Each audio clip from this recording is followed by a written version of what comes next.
Hindi pala maganda ang naging paghihiwalay ni na Direk Bobot Mortiz at John Lloyd Cruz. As in galit na galit daw si Direk Bobot sa aktor dahil nagulat ito nung biglang last taping na sila ng comedy show na Happy Together na napapanood sa GMA7. In short, iniwan sila sa ere na walang sabi-sabi ng aktor. Si Direk Bobot ang direktor at line producer ng programa sa GMA7 at marami siyang dinalang kapamilya stars sa programa.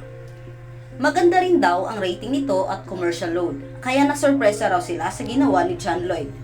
Maalala naglabas last August ng statement ang GMA7 na ang Kapuso Weekend sitcom na Happy Together will officially conclude at the end of this season. Last August 6 ang last episode nila. Hindi pala yun alam ni Direk Bobot.